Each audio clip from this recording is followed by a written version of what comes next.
Une heure d'ici vous est présentée par les caisses Desjardins de la Côte-de-Beaupré et de la Chute Montmorency, île d'Orléans.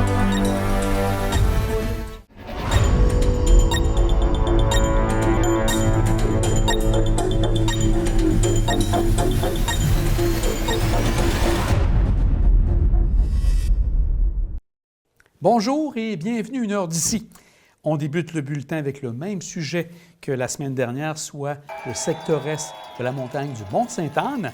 Malgré une température froide, des centaines de personnes se sont réunies sur le stationnement de la station Mont-Sainte-Anne le 8 mars dernier pour manifester leur mécontentement et leur insatisfaction au sujet de la décision de la CEPAC, qui sont de nouveaux propriétaires du secteur est de la montagne, de conserver le même exploitant, soit RCR.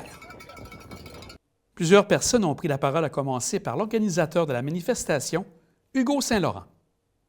Je suis vraiment fier, très content d'être avec vous aujourd'hui. Franchement, oui, on est super contents.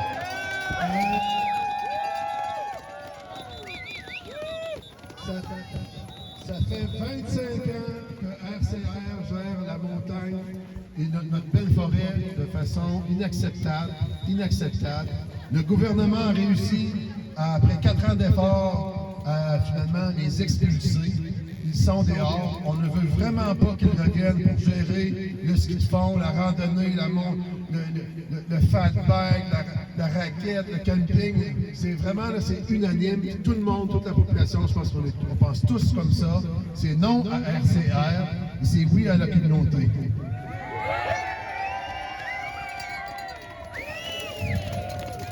Jean-Pierre Dufour avait un message pour le premier ministre. C'est lui qui peut changer ça. Alors, M. Legault, on vous demande aujourd'hui, entendez-nous, il y a eu une erreur en 94, vous pouvez en réparer une partie aujourd'hui, alors donnez-nous le secteur est, on est capable de se gérer par nous-mêmes, on n'a pas besoin de gens d'ailleurs. Et il y avait aussi le maire de Sainte-Anne, Jacques Bouchard, seul élu de la MRC de la Côte-de-Beaupré, à être présent à la manifestation. Très heureux de pouvoir aujourd'hui en si grand nombre.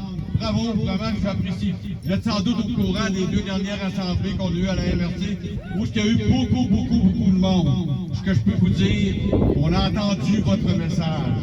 Des fois, il faut le répéter, on est tous d'oreilles, mais on a entendu votre message, puis on va aller le porter. D'ailleurs, il y a une résolution qui a été adoptée lors de la dernière rencontre, qu'on s'est engagé à rencontrer le ministre Julien, avec, bien entendu, la CEPAC, pour porter votre message. C'est important ce que vous faites aujourd'hui. J'en ai parlé dans la réunion. La seule façon de réussir à faire changer cette décision-là, c'est la mobilisation, et vous êtes là pour le démontrer. Bravo! À la suite de cette manifestation, j'ai pris un moment pour discuter avec Simon Boivin, responsable des relations avec les médias à la CEPAC, pour avoir ses commentaires. Bien, absolument. Écoutez, les manifestants, on est sensibles, puis on comprend leur message. On sait que les gens de la région sont attachés à leur Mont-Sainte-Anne et au secteur est. Et on comprend que l'historique de gestion du secteur est les amène à être, disons, à tout le moins un peu suspicieux par rapport à la suite des choses, à savoir comment ça va se passer avec RCR dans l'avenir.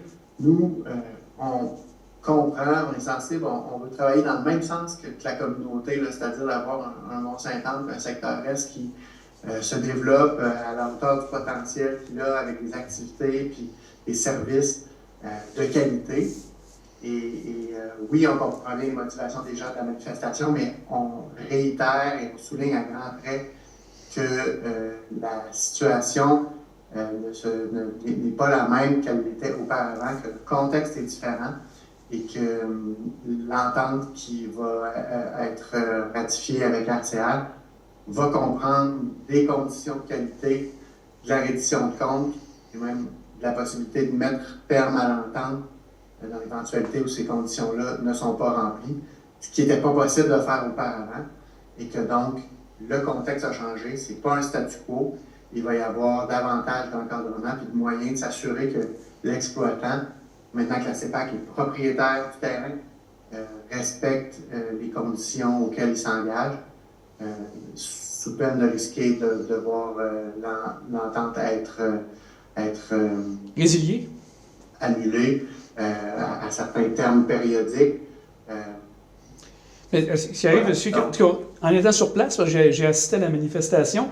Ce que les gens disent, ce qu'on a senti par rapport à ça, c'est qu'un gros scepticisme parce que dans les dernières années, ils ont vu la montagne se dégrader, puis aussi le secteur Est, et aussi, c'est qu'il y avait eu des manquements qui avaient déjà été faits par le passé et qu'ils sont un peu sceptiques par rapport à ça, dans le sens que s'il y a encore d'autres manquements, quels seront les recours, justement, entre autres, de votre organisation, la CEPAC, pour pouvoir mettre faire un terme ou amener des conditions extrêmement plus rigides par rapport à RCR? C'est ça, vous avez le bon mot. Les gens sont sceptiques, puis encore une fois, on comprend l'historique de gestion et celui qu'il est du secteur Est, puis on l'a entendu et on le comprend. Mais j'insiste sur le fait que maintenant que dans la foulée de l'annonce qui a été faite en décembre dernier, je pense que vous y étiez, sur les investissements qui vont être faits pour moderniser les infrastructures de la montagne, il est annoncé qu'on devait mettre fin aux litiges qui concernaient le secteur Est. Ça allait faire en sorte que la CEPAC allait redevenir entièrement propriétaire des terrains du secteur Est et qu'en raison de ce nouveau statut-là, on obtient des outils, des capacités qu'on n'avait pas auparavant. Donc, oui, le scepticisme, on l'entend et on le comprend, mais à nouveau, je me répète, mais les conditions qu'on va pouvoir maintenant mettre en place, les exigences de reddition de compte et la possibilité de mettre un terme à l'entente, c'est des outils qui sont quand même assez convaincants pour un exploitant qu'on cherche à convaincre de remplir ses obligations, les engagements auxquels il s'astreint. Et les réponses jusqu'à maintenant de RCR, vous les avez vues comme moi dans les médias, ils sont aussi engagés envers la mise en valeur et le développement de la montagne comme une destination 4 saisons pour générer non seulement des activités de qualité, mais aussi des retombées intéressantes. Donc, c'est vraiment dans cet esprit-là qu'on s'engage. La CEPAC va mettre son expertise au service aussi de la communauté pour qu'on puisse partir le tout là, sur des bonnes bases. On suggère la mise en place d'une table d'harmonisation. Ça, c'est peut-être un langage qui sonne pas de cloche à monsieur, madame, tout le monde, mais chez nous, à la CEPAC, c'est une instance consultative. Que vous utilisez assez régulièrement? J'ai pas compris votre question. Que vous utilisez ce genre de table d'harmonisation dans des... Chaque établissement de la CEPAC a une instance consultative de cette nature-là qui rassemble les divers acteurs du milieu, que ce soit économique, des élus, des représentants citoyens. Et là, c'est une instance consultative, on s'entend, c'est pas décisionnel, mais à tout le moins, on rassemble les gens qui ont à cœur le développement du territoire ensemble autour d'une même table. On s'assure qu'il y a un canal de communication qui reste ouvert et que les gens, même s'ils ne sont pas toujours d'accord, comprennent mieux et partagent leurs positions de manière à ce que le développement se fasse de manière plus harmonieuse. Quand vous parlez des canaux de communication, entre autres, il va y avoir un élément aussi qui a été voté lors de l'Assemblée de la MRC le 5 mars dernier pour que justement la MRC ait porté cette insatisfaction des usagers auprès, entre autres, de M.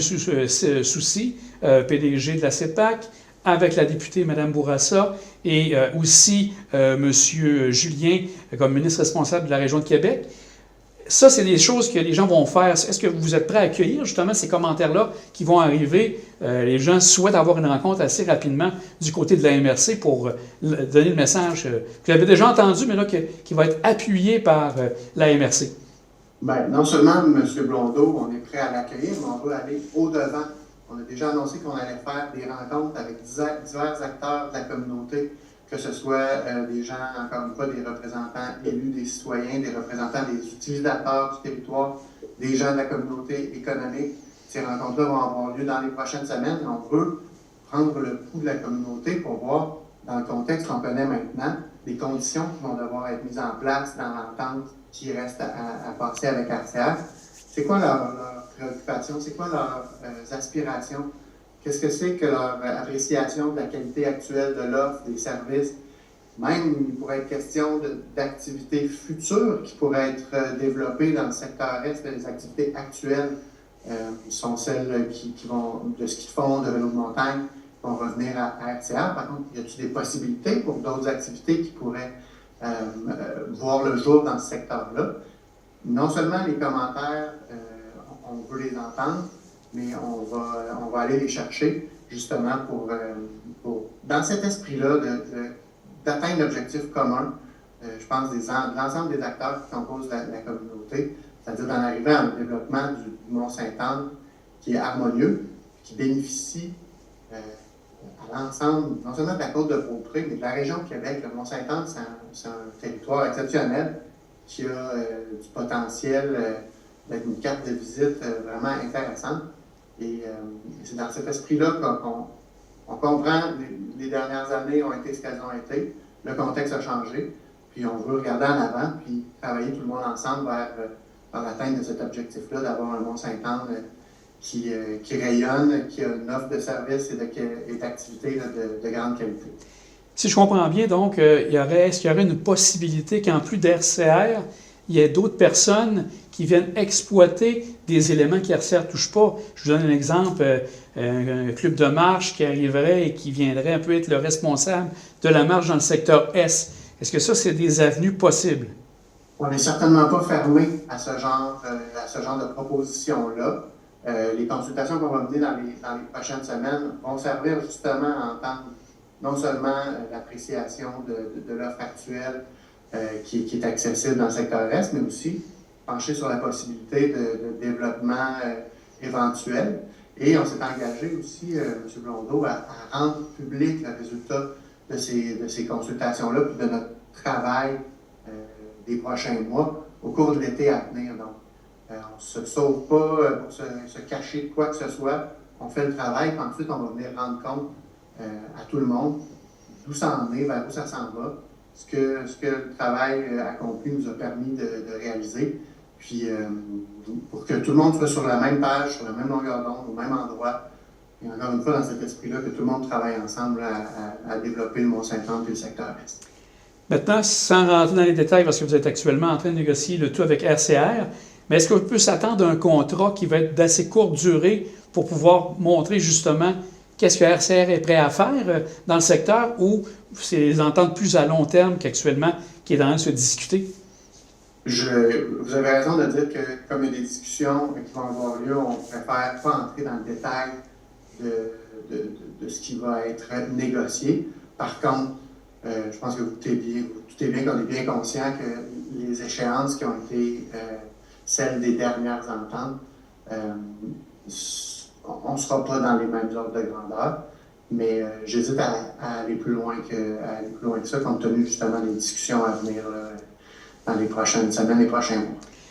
Dans ce qui est en train de discuter avec justement les gens de RCR, dans le montant de 100 millions là, qui a été mentionné, là, on se rappelle en décembre, on parlait de 50 millions qui venaient de RCR et 50 millions qui venaient du gouvernement du Québec.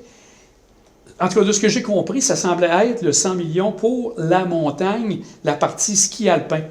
Le secteur S, est-ce qu'il y avait une partie de ce 100 millions qui était compris là-dedans, ou il y aura une négociation à faire également de ce côté-là pour l'ajout de sommes d'argent supplémentaires à investir? En ce qui a trait à l'entente sur la montagne, je dirais que je suis moins à même de vous la commenter compte tenu du fait qu'elle est intervenue là, entre ACR et le MDEIE.